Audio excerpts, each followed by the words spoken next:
Hey guys, Dan Gaucher here with a very special guest for you, Scott Cameron, not the putter guy, don't worry, but TPI medical professional working with physical therapy, sports medicine centers.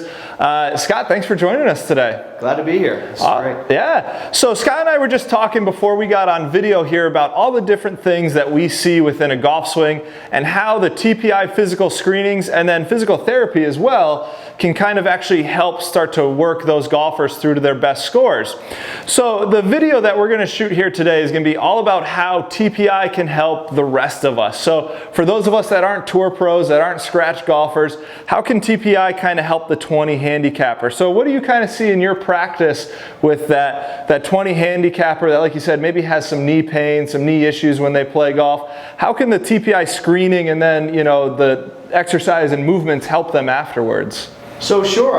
So basically, you know, when I look at a golfer who comes in with some knee pain, some back pain, hip pain, what have you, the screen is nice because it breaks down their body from a standpoint of mobility and stability. So basically, are they having any issues moving in certain areas? Are their hamstrings tight? Is their spine not rotating correctly? And then breaking that down further to see how's their strength, how are their muscles functioning? You know, are they strong enough? Is their body stable enough? These are things that can feed into the how their body's moving and how it's affecting the load or the stress on their body. Right. Ultimately ends up in injury at some point. Yep, and we see it nowadays, especially with all these back injuries on tour and things like that. So what would be kind of your takes? You know, it's kind of a hot topic nowadays of lifting weights and exercising, things like that. Are you along the lines of lifting heavy is a no-go for golfers? Or are you kind of along the lines of if you're doing it correctly, you know, it's going to be good for you? Hey, you're throwing the tough question. That's right. Hitting you hard here. Yeah. You know, I mean, I'm in the camp of, I mean, it's okay to lift heavy as long as your technique is good and you're under control and your form is good. I mean, the body will perform well if it's moving well. And if it's not moving well, then it's not going to perform well and something's going to break down and then ultimately lead to some type of injury. Perfect. So we're on the same page with that then. That's perfect. So it's just like golf. I mean, technique plays a big part of it. Anytime even when we're stretching, when we're exercising, whatever it is, technique plays a big part of how we can do things properly, right? Yes. So you talked about that mobility and stability. That's a huge one that I kind of work with as a golf instructor and golf coach as well, because there's a lot of guys out there that won't have the mobility to get into a position that we want. So why would we try and teach them that position within their golf swing? And then there's a lot of people that don't have the stability to be moving as fast or moving the way we want them to.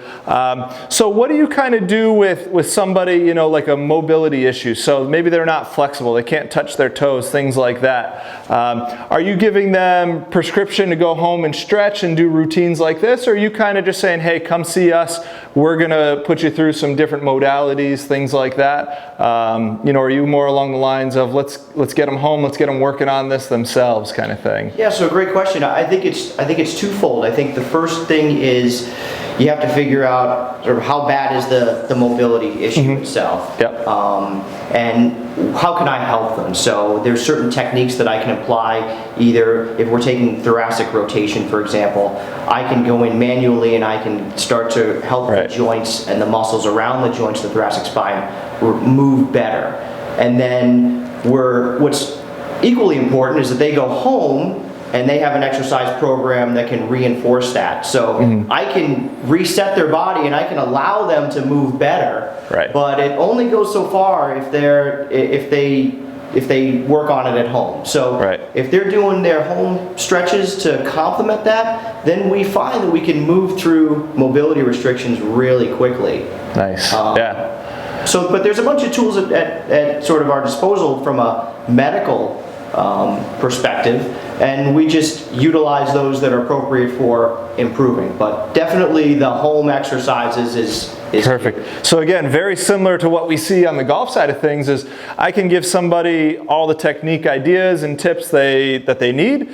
if they're not practicing them and putting them into place, it's only going to get them so far. You know, you kind of got to have that little bit of a buy-in from each golfer or each patient as well. Yep. I'm guessing, you know, from the same thing.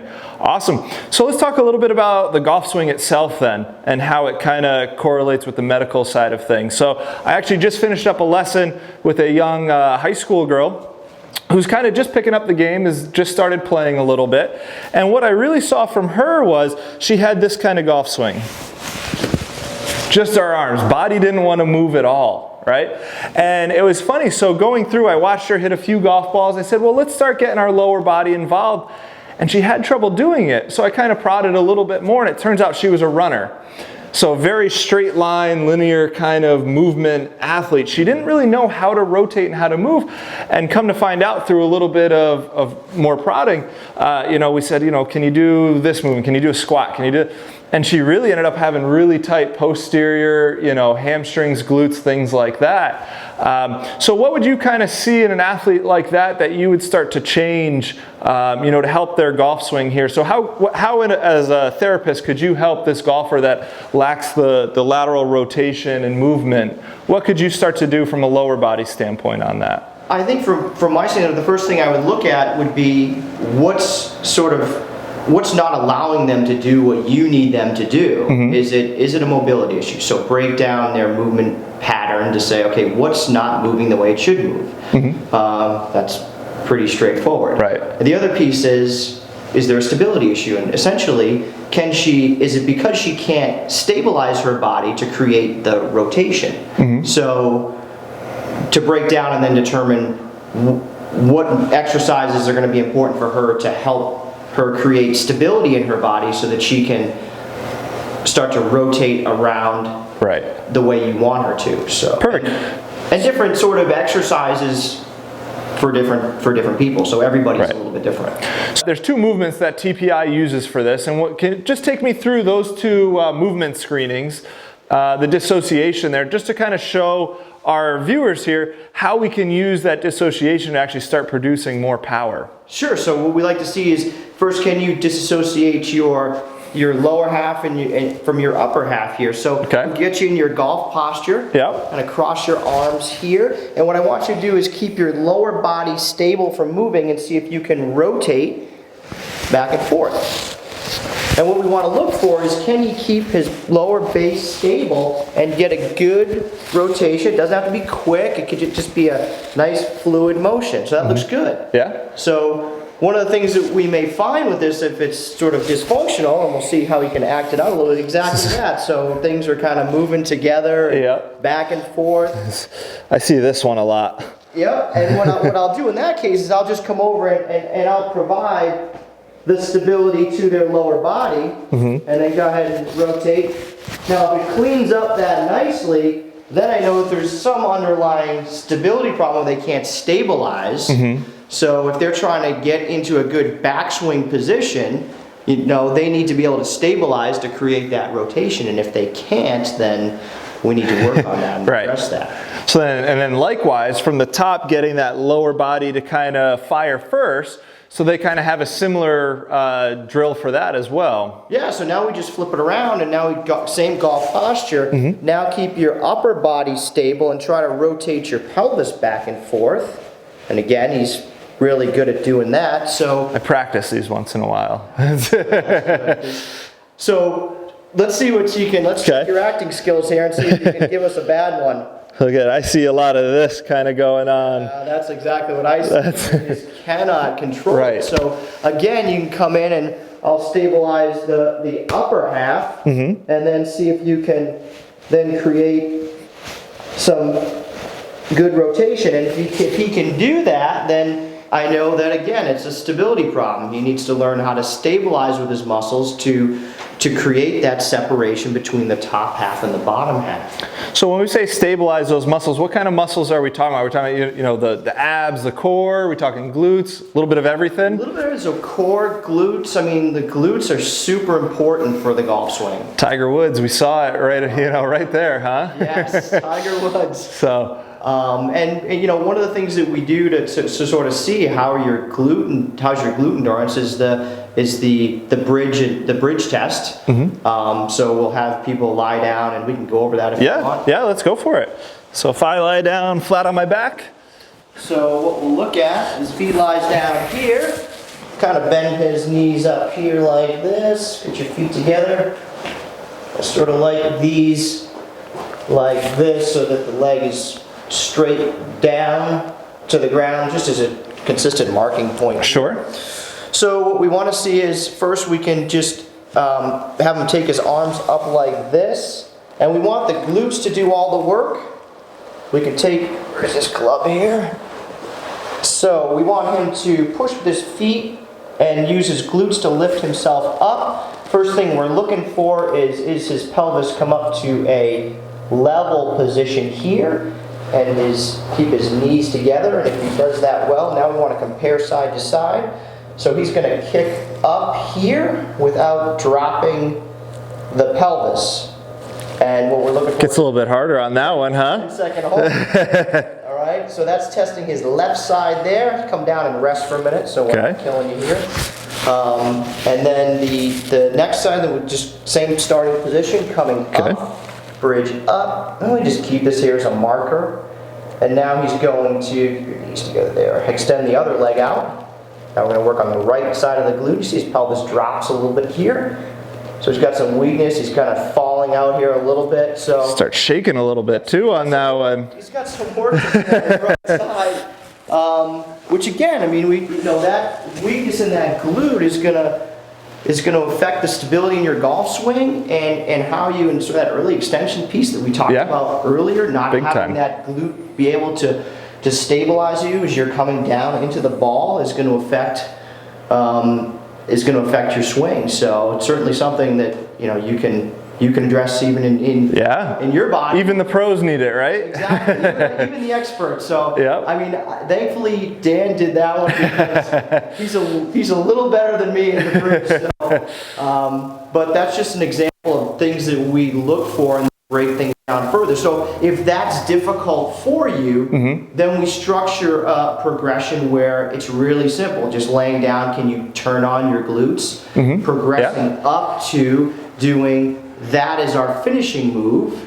And then you master that, then you can get in and you can perform deadlifts and squats more effectively. So start getting into the gym side of things as well, right? The gym and the power moves. And we get that sort of component of our fitness team that really sort of builds and structures the power moves to get you stronger, to get you to hit the ball farther.